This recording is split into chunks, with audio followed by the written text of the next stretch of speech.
और सत्ता में अब बात करते हैं मुर्शिदाबाद हिंसा की, जिस पर पहलगाम वाली राजनीति हो रही है। जिस तरह पहलगाम में आतंकियों के टारगेट पर हिंदू थे, ठीक उसी तरह पश्चिम बंगाल के मुर्शिदाबाद में अप्रैल में हुए दंगे में हिंदुओं को टारगेट किया गया था।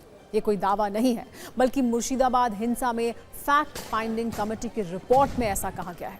मुर्शिदाबाद हिंसा पर आई नई रिपोर्ट पर हो रही राजनीति को आप भी समझिए।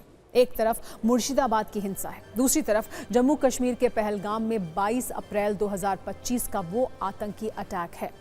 बीजेपी का आरोप है मुर्शिदाबाद में भी दंगाइयों की मंशा पहलगाम के आतंकियों जैसी थी।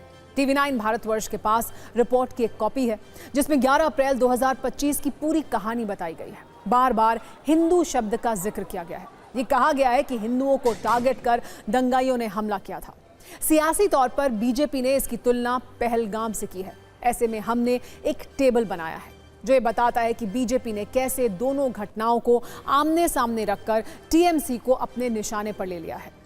पहलगाम में क्या हुआ था वो आप जानते हैं। हिंदू पर्यटकों को चुन चुन कर मारा गया था। मुर्शिदाबाद हिंसा की रिपोर्ट में ये लिखा गया है कि दंगे के दौरान हिंदू घरों को टारगेट किया गया था। पहलगाम में हिंदुओं को धर्म पूछकर गोली मारी गई थी। मुर्शिदाबाद में धर्म देखकर घर जलाए गए। हिंदुओं के घरों में मंदिर नष्ट किए गए। ऐसे आरोप बीजेपी भी लगा रही है और रिपोर्ट में भी कहा गया है।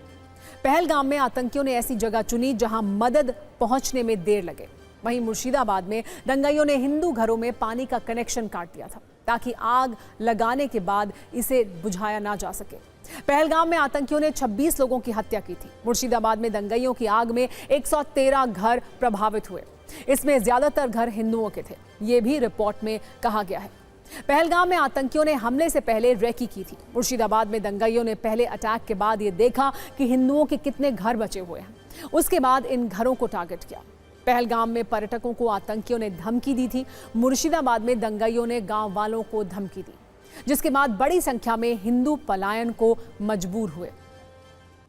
आपको बता दें, मुर्शिदाबाद में वक्फ कानून के खिलाफ हिंसा हुई थी। इसकी जांच के लिए कोलकाता हाईकोर्ट ने 3 सदस्यीय कमेटी बनाई थी। इसमें से एक मानवाधिकार अधिकारी और 2 पश्चिम बंगाल की न्यायिक सेवा से जुड़े व्यक्ति थे। कमेटी की रिपोर्ट में साफ साफ कहा गया कि मुर्शिदाबाद हमलों में टीएमसी नेताओं की संलिप्तता है, पुलिस की नाकामी है और हिंसा के दौरान हिंदुओं को टारगेट किया गया। ममता सरकार की पुलिस पर कई गंभीर सवाल उठाए गए हैं। रिपोर्ट में कहा गया है कि हिंसा के दौरान पुलिस निष्क्रिय और अनुपस्थित थी। यह भी कहा गया है कि जानकारी मिलने पर भी पुलिस मदद के लिए नहीं पहुंची। मुर्शिदाबाद में कई जगहों पर हिंसा रोकने में पुलिस नाकाम दिखी। हिंदू पीड़ित परिवारों के फोन पर भी पुलिस सक्रिय नहीं हुई। कानून व्यवस्था इतनी कमजोर थी कि दंगाइयों के डर से महिलाएं घर छोड़कर रिश्तेदारों के पास रहने को मजबूर हो गई। रिपोर्ट में सिर्फ बंगाल पुलिस पर ही सवाल नहीं उठाए गए हैं, बल्कि टीएमसी नेताओं की संलिप्तता का भी जिक्र किया गया है। यह बताया गया है कि टीएमसी के स्थानीय नेता प्रत्यक्ष रूप से इस हिंसा में शामिल थे।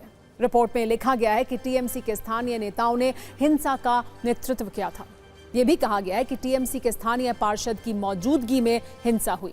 टीएमसी नेता के सामने ही हिंदुओं के घरों में आग लगाई गई। उपद्रवियों ने घर में रखे महिलाओं के सारे कपड़े जला दिए। हिंदुओं की दुकानों में घुसकर सारे जरूरी कागजात जला दिए गए। यह भी कहा गया है कि पहली बार हमले के बाद स्थानीय टीएमसी नेता इलाके में गए थे। ये देखा था कि कितने हिंदू परिवार हैं और कितनों के घर बचे हुए हैं। यह भी कहा गया है कि हिंदुओं के घरों की निशानदेही के बाद हमला किया गया था।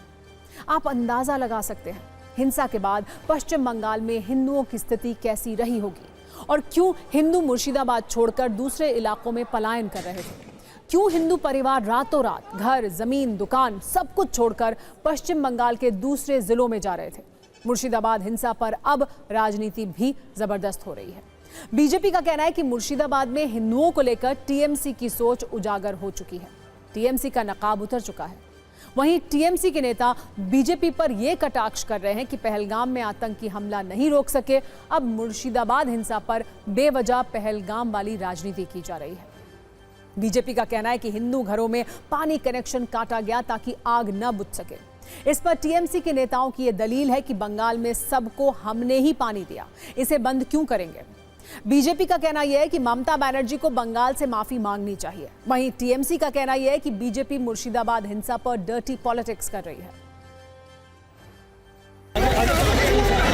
उसका हमला रुक नहीं सके तो इस टाइम में ये अमित मालव को और दूसरा बीजेपी लीडर जो कर रहे हैं मुर्शिदाबाद लेकर, वो पूरा एक डार्टी पॉलिटिक्स, प्रोवोकेटिव पॉलिटिक्स है। वो फिर से ये पॉइजनस पॉलिटिक्स कर रहे हैं। जो कमेटी है उसका रिपोर्ट स्पष्ट रूप से दिखलाता है कि ममता बनर्जी उस समय झूठ बोली थी और इस झूठ बोलने के कारण मुझे लगता है कि ममता बनर्जी को Forces and administration is responsible. Murshidabad के शमशेरगंज का जो हिंसक घटना है, वहाँ पे राज्य का सत्तारूढ़ पार्टी तृणमूल कांग्रेस का विधायक और तृणमूल का नेता शामिल है। उसके अगुवाई में ये हिंसक घटना घटी है। जो सत्तारूढ़ पार्टी है यहाँ पर शामिल था, ये लेकर नया राजनीति शुरू हो रहा है। 11 अप्रैल को दोपहर 2:30 बजे मुर्शिदाबाद में हिंसा शुरू हुई थी। दिन दहाड़े हिंदुओं को टारगेट किया गया। ये हिंसा 12 अप्रैल तक चली थी। इस दिन भी कई इलाकों में हिंदू परिवारों पर हमले किए गए थे। इस हिंसा में 50 से ज्यादा लोग घायल हुए थे। बड़ी संख्या में हिंदुओं ने पलायन किया था। अब तक इस मामले में 300 FIR दर्ज हैं। 400 से ज्यादा गिरफ्तारी हो चुकी हैं। लेकिन सवाल यही है कि क्या इन इलाकों में अब हिंदू कितने सुरक्षित हैं? इन इलाकों में वर्षों से रह रहे हिंदुओं का भय कैसे खत्म होगा? क्या ऐसी सरकार और ऐसी पुलिस पर वो भरोसा कर पाएंगे? और इन सवालों का राजनीति से कोई लेना देना नहीं है।